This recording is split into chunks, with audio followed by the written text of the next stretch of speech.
The Second World War officially ended in 1945, but its shadows never truly lifted. For every battle remembered and every treaty celebrated, there are other records, buried deep in government vaults, sealed behind iron doors, or deliberately destroyed before they could ever reach the public. These are not tales of valor meant for textbooks or patriotic speeches, but files stamped top secret, eyes only, and do not circulate. They carry the weight of betrayals, hidden experiments, and political bargains made in silence. What remains are fragments, declassified pages blackened with censorship, testimonies whispered in tribunals, and traces of operations that were never meant to see daylight. Across the archives of London, Moscow, Berlin, and Washington, there are case numbers and file names that appear once and then vanish forever, erased as if they had never existed. Yet when cross-referenced, when pieced together from survivors' accounts and forgotten logs, they form a chilling narrative of a war that never truly ended. A war fought not only on battlefields but in laboratories, bunkers, and conference rooms cloaked in smoke. Behind every decision lay calculations too cold for public eyes. And behind every silence, a truth too dangerous to acknowledge. What we will uncover is not the war as it was taught, but the war as it was hidden. A war of convoys that disappeared, prisoners subjected to unspeakable directives, tunnels that whispered with unearthly power, and alliances forged in the shadows. These are the secrets that history tried to bury, but which resurface like ghosts that refuse to rest. Chapter 1. The Disappearance of Convoy, HX-229.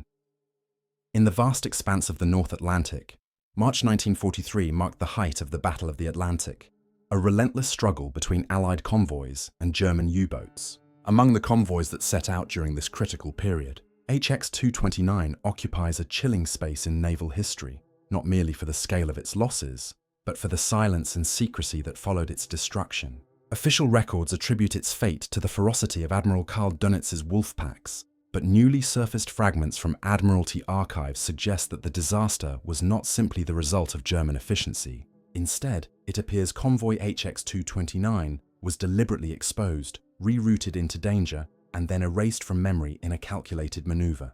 The question that lingers is simple yet damning. Who betrayed HX-229, and why? The convoy departed New York Harbor on March 8, 1943, bound for Liverpool. It carried not only standard cargo, grain, oil, and munitions, but also a number of sealed containers. One vessel in particular, the freighter SS Irako, was logged as carrying Special Stores, Class Red. This designation rarely appeared in Allied manifests and referred to cargo that required maximum secrecy. Survivors would later whisper that the Irako's holds were guarded by armed escorts who refused to disclose their mission. By the time the convoy reached mid-Atlantic waters, signals began to distort.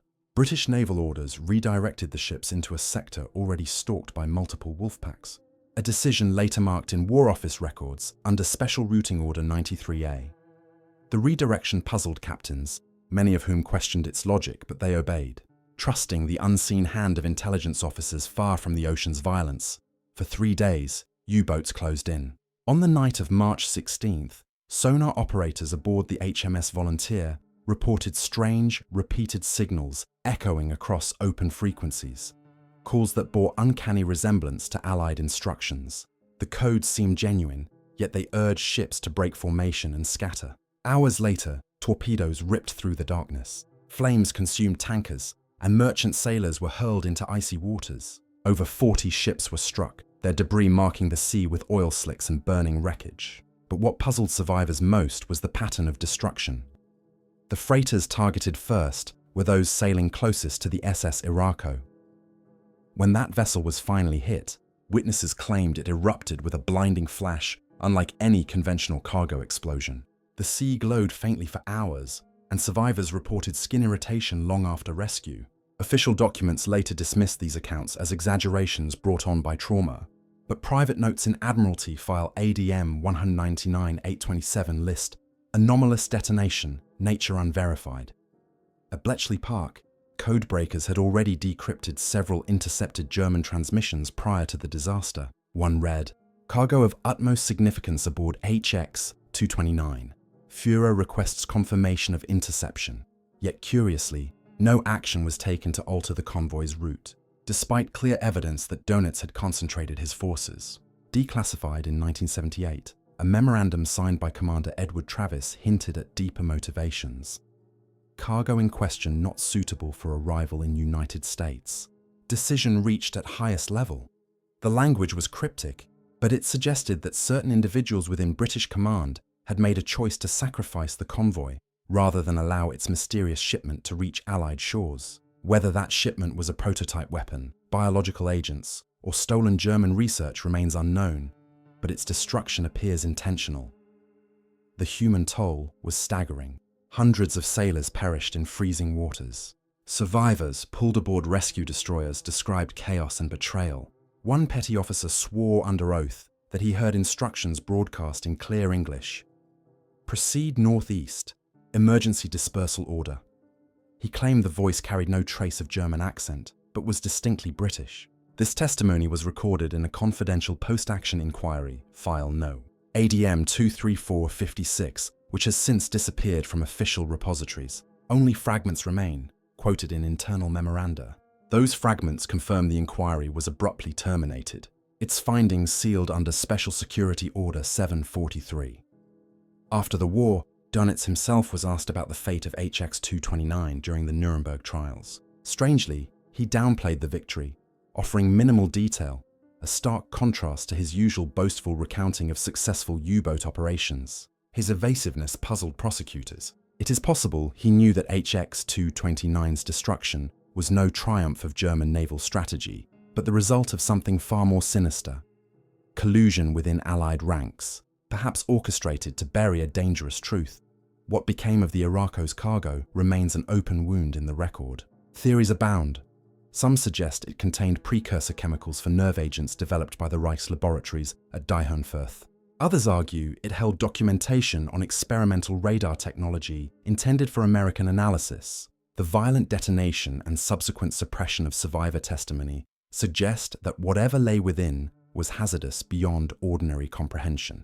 Post-war scientific reports mention unusual radiation burns observed on rescued sailors, though these findings were classified as medical anomalies and locked away. If true, it would indicate that the Arako carried material far ahead of its time, perhaps the early remnants of nuclear research that Germany had been quietly pursuing. For decades, the families of those lost in HX-229 received no explanation beyond combat action, U-boat attack. Veterans who pressed for answers were stonewalled, their inquiries redirected, their documents withheld. Only in the 1980s did fragments resurface when American naval historian Samuel Eliot Morison gained partial access to Convoy records. Yet even his comprehensive volumes on the Battle of the Atlantic excluded detailed mention of HX-229, save for a passing acknowledgement of heavy losses. Scholars who questioned this omission were reminded that certain files remained sealed for national security reasons. To this day, several key folders, including Routing Order 93A and Special Stores Manifest, SS Irako, remain classified in both British and American archives. The secrecy raises one undeniable question. Was HX-229 sacrificed by design? If intelligence knew of the wolf packs and chose not to intervene, then the deaths of hundreds of sailors were not the result of enemy efficiency, but a deliberate decision made in London. The implication is chilling. An Allied betrayal, executed to prevent sensitive cargo from reaching the wrong hands, even if those hands belonged to their own supposed allies. Such choices reflect the cold calculus of wartime intelligence, where human lives became expendable pieces in a much larger game. In 2001, a divers expedition in the North Atlantic reportedly located wreckage believed to be part of the SS Irako. Photographs showed twisted steel and shattered crates, but before the expedition could fully document its findings, British officials invoked salvage protection laws, sealing the site from further exploration. The justification was respect for the dead, but those who had seen the photographs described sealed canisters with markings consistent with German chemical facilities. If confirmed, this would finally substantiate the whispered claims that HX-229 was carrying materials too dangerous to surface. The memory of HX-229 lingers like an unhealed wound. Families still await acknowledgement. Historians demand transparency. Yet governments remain silent, as though bound by a pact of secrecy forged in fire and blood. Perhaps the truth is too destabilizing, implicating leaders once hailed as heroes. Perhaps it reveals that victory itself was built on calculated sacrifices, where the lives of ordinary sailors were traded to prevent secrets from reaching daylight. What remains certain is that HX-229 never simply vanished beneath German torpedoes. It was buried under layers of silence, guarded as fiercely as the cargo it carried. The ocean holds its bones, but the archives hold its betrayal, sealed away in files marked not by history, but by fear. Chapter 2. The Forgotten Massacre of Nanjing's Survivors. Winter fell heavy upon the city of Nanjing in December 1937. The cold winds swept across the Yangtze River as Japanese forces, led by the Central China Area Army under General Matsui, encircled the capital of the Republic of China. By December 13th, the city had fallen. What followed in the 6 weeks after would later be called the Rape of Nanjing, an atrocity so vast in scope that even in wartime, records it was reduced to euphemisms like pacification and mopping up operations. Yet the truth, preserved in fragments of diaries, intelligence cables, and scattered testimony, is far more disturbing than the sanitized official narrative. It was not only a massacre, but a systematic erasure of survivors, carried out with cold deliberation and later concealed beneath layers of diplomatic silence. Japanese field reports discovered after the war, labeled confidential, Imperial General Headquarters File 226 Carl, describe executions of prisoners of war in batches of hundreds. Officers used contests to measure efficiency, who could behead the greatest number of captives in a single hour. Chinese civilians, men suspected of being soldiers, and entire families were driven to the banks of the Yangtze, lined up and gunned down. Their bodies clogged the river, floating downstream for weeks. Yet the killings did not end with soldiers. Women, from teenagers to grandmothers, were raped systematically, often in public, often followed by mutilation and death. Survivors later testified to Japanese soldiers turning homes into execution sites, leaving the air filled with the stench of decay and smoke from burning bodies. What remains largely suppressed is the fate of those who lived long enough to speak. Newly uncovered diplomatic cables between Tokyo and Berlin, catalogued in German Foreign Ministry archives under microfilm collection T120 reveal chilling correspondence. Gestapo advisors in 1938 provided consultation to Japanese intelligence officers on population control and how to minimize international fallout. The language was clinical, detached, referring to the people of Nanjing not as civilians, but as elements requiring disposal. The survivors who had seen too much were targeted. Many were deported to temporary camps under the guise of relocation. Others were seized by medical detachments later linked to Unit 731, transported to Harbin for fever research. In reality, they became unwilling human subjects in experiments involving plague, frostbite, and poison gas. The massacre was not an isolated moment of bloodlust, it was the opening act of a coordinated campaign to erase witnesses. Western diplomats and missionaries who remained in Nanjing attempted to document the horrors. John Raab, a German businessman and Nazi party member, kept a diary detailing nightly raids, mass executions, and the desperate attempts to maintain an international safety zone. Minnie Vautrin, an American missionary, recorded the cries of women begging for protection and the endless procession of corpses left in the streets. Their accounts, smuggled out and preserved, stand today as irrefutable evidence. Yet even these were at times dismissed or downplayed by governments reluctant to provoke Japan, a major power whose alliance or cooperation was still deemed strategically important. American intelligence intercepted reports but locked them away in vaults, later citing diplomatic sensitivity as the justification. After Japan's surrender in 1945, Allied occupation forces seized vast amounts of Japanese military documents. Among them were operational logs from the Central China Area Army and personnel rosters of units deployed in Nanjing. Many of these were classified, sealed under the US War Department's SCAP, Supreme Commander for the Allied Powers, directives. Scholars decades later discovered entire sets of records missing. Files marked as captured in 1946 simply vanished. Researchers concluded that some were deliberately destroyed in order to secure Japan's cooperation as a bulwark against Soviet expansion during the early Cold War. In effect, the massacre's full scale was buried not only by Tokyo's denials, but also by Washington's strategic censorship. Chinese archives provide further evidence of survivors being deliberately silenced. Testimonies recorded in 1946 for the Nanjing War Crimes Tribunal reference disappearances of witnesses shortly before hearings. Families reported men taken at night by Japanese holdouts, never to return. Soviet military investigators arriving in Manchuria uncovered documents linking these disappearances to medical transport units en route to Harbin. In one declassified Soviet interrogation transcript from 1949, a Japanese officer admitted that high-value survivors were targeted for experimental purposes to ensure their voices could never reach international courts. These admissions, however, were sidelined in Western trials, considered tainted by their Soviet source. The trauma of Nanjing lived on in whispers. Survivors carried memories too dangerous to speak openly. The official Japanese narrative after the war reduced the massacre to incidents or denied its existence entirely. Textbooks in Japan for decades omitted mention of mass killings, while politicians framed the accounts as exaggerations of wartime chaos.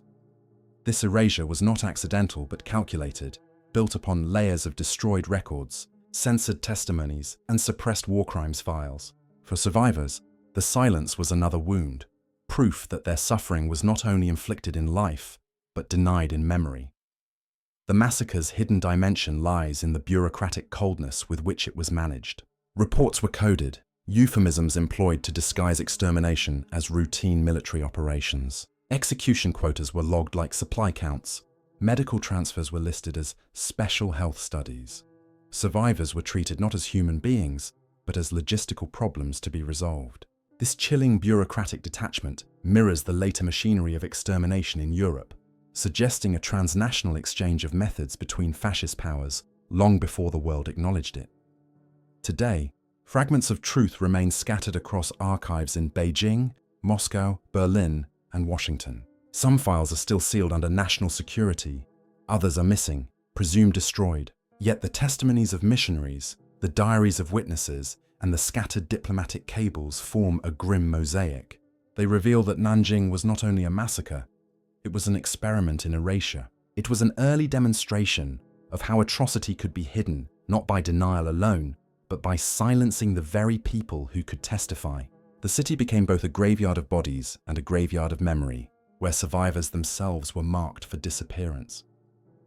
The story of Nanjing's survivors, or rather their deliberate erasure, remains one of the most disturbing truths buried by governments. It is not only the horror of the violence itself, but the realization that powerful nations chose silence when confronted with undeniable evidence. In the pursuit of alliances, stability, and Cold War strategy, the dead of Nanjing were left without justice, and the living were abandoned to silence. What remains is a haunting reminder. Atrocities are not only committed with rifles and bayonets, but also with stamps, seals, and shredded files. Chapter 3: The Abandoned Tunnel Beneath Breslau.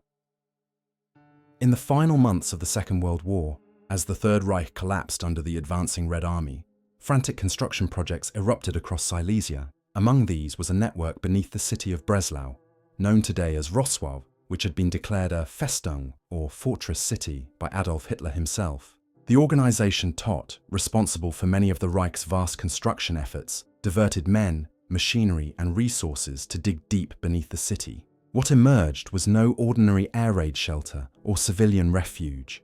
It was a labyrinth of tunnels, bunkers, and reinforced caverns whose true purpose has never been explained. To the Soviets who captured Breslau in May 1945, it was a site that defied easy classification, filled with machinery, power lines, and rail systems that led to chambers abruptly sealed or wired with explosives. The official reports, filed by Soviet engineers, classified the site under the ominous label Special Object Number 12, and then the records went silent. Contemporary witnesses reported thousands of forced laborers, many of them prisoners from nearby concentration camps, driven underground to carve the tunnels in appalling conditions. Their skeletal remains were later discovered by Soviet troops, positioned against machinery and rail cars as though abandoned mid-task. The Soviets documented mass graves and corpses within unfinished sections, suggesting the project had been halted suddenly, perhaps in the final weeks of April 1945, as Breslau prepared for siege. Yet deeper in the system, engineers reported discoveries that unsettled even hardened NKVD officers. Cables ran through the tunnels into sealed rooms that emitted faint humming, though no power source could be identified.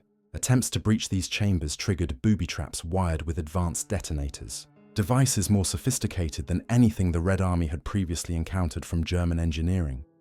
Theories surrounding the Breslau tunnels quickly proliferated. Some Soviet officers believed the site had been intended for the storage of chemical weapons, citing empty canisters marked with designations linked to nerve agent production at Diehenfurth, located only miles away.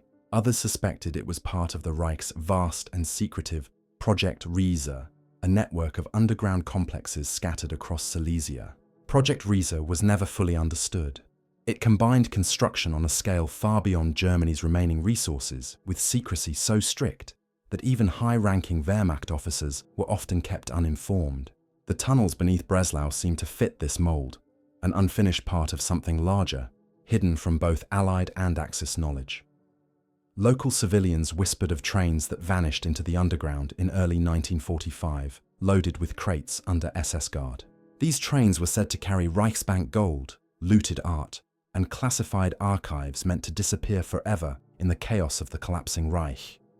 Soviet documents mention partial rail lines descending into the tunnel network, terminating in chambers large enough to conceal entire locomotives. Yet when Soviet engineers searched, they found no trains.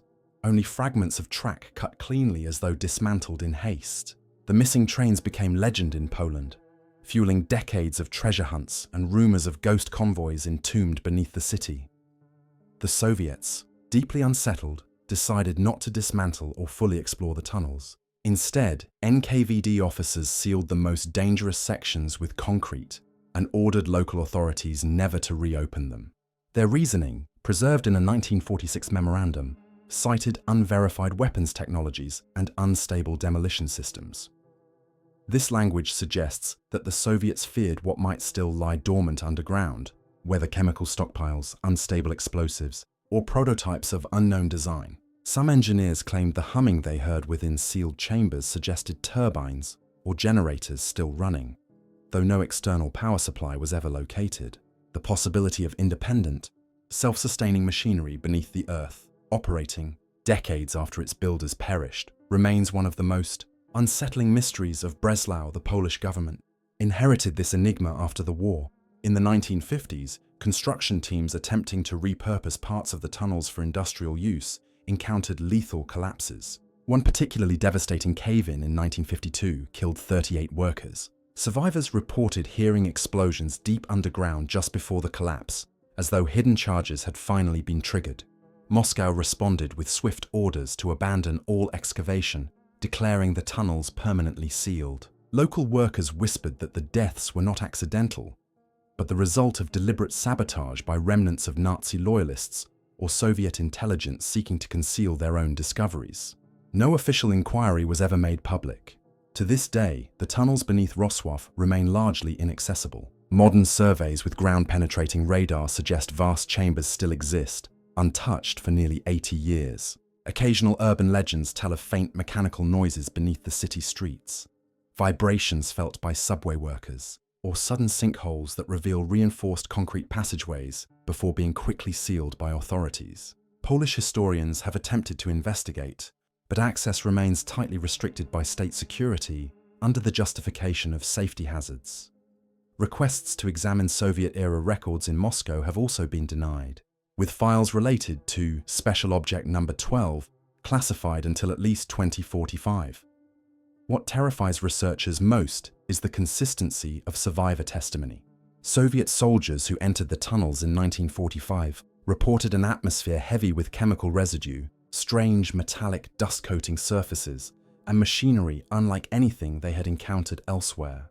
Some developed unexplained respiratory illnesses that persisted long after returning home. Families of Soviet engineers recalled their fathers speaking in hushed tones about machines that should not have existed in 1945. Yet, none of these details ever made it into official Soviet histories of the war. Instead, the Breslau tunnels were erased from narratives, their very existence omitted from maps and textbooks. The enduring mystery has fueled speculation. Were the tunnels intended as a final hiding place for the Reich's treasures? A laboratory for advanced weapons? A bunker for Nazi leadership should Berlin fall? Or was it something far stranger? An attempt to harness technology that remains incomprehensible even now. The fragments of evidence point in multiple directions, but all converge on one truth. The project was cut short, not by lack of ambition, but by the Reich's collapse. Whatever secrets the tunnels hold remain entombed, sealed not only by concrete and soil, but by decades of deliberate silence.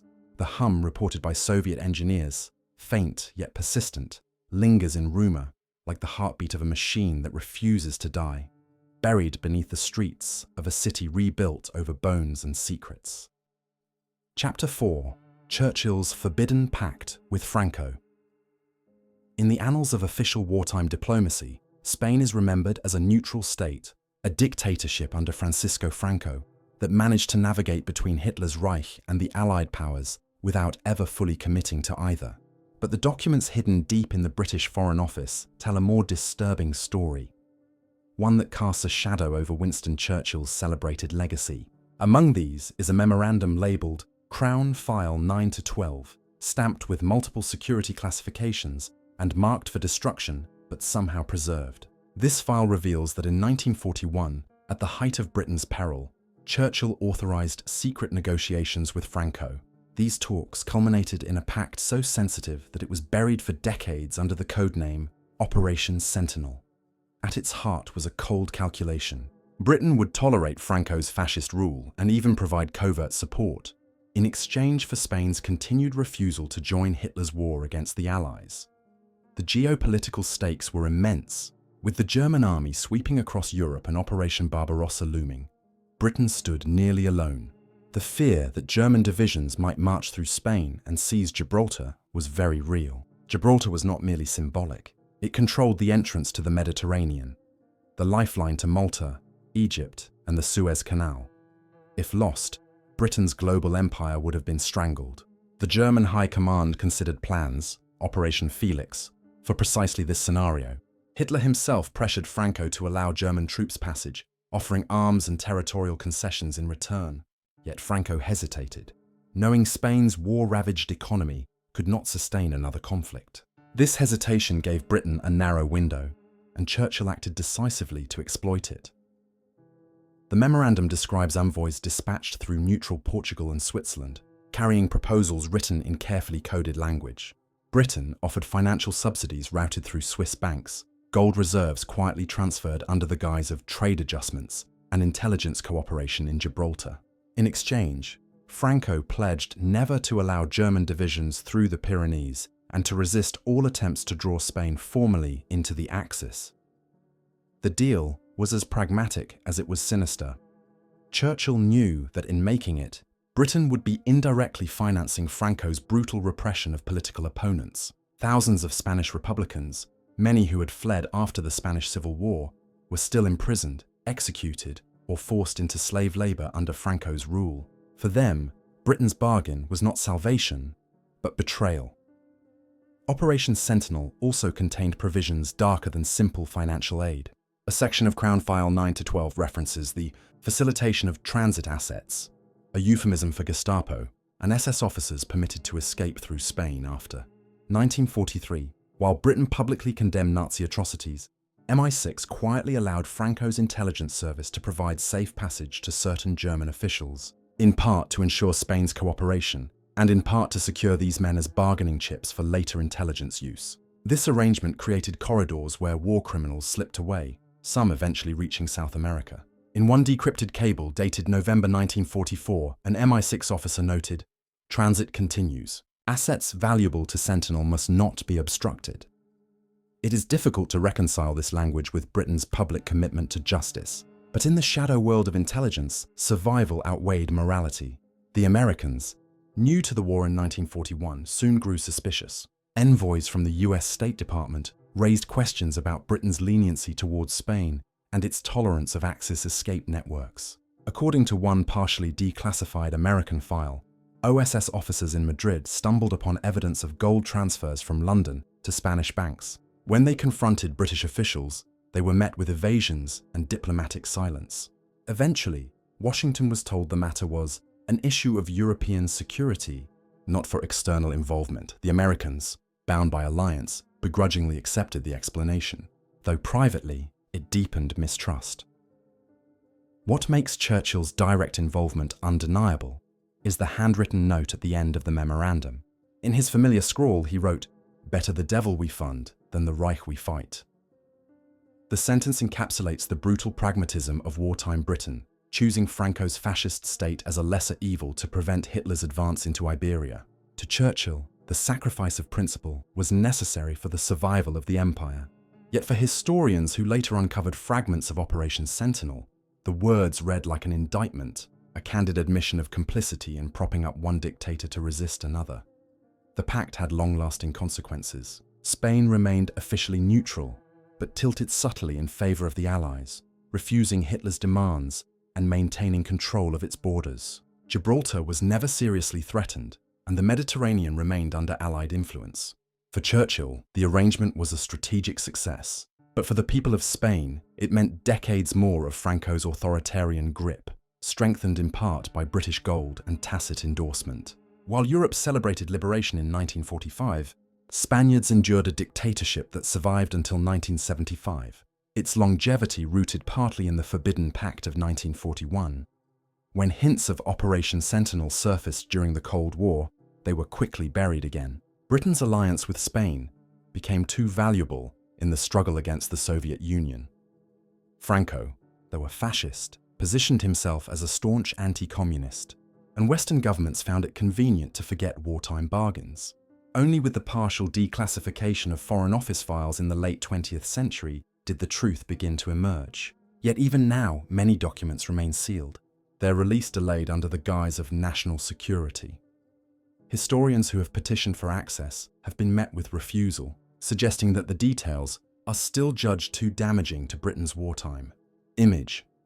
The story of Churchill's pact with Franco reveals the uncomfortable reality that victory in the Second World War was not achieved solely through noble causes or heroic sacrifice. It was also secured through secret bargains, moral compromises, and decisions that condemned millions to prolonged suffering.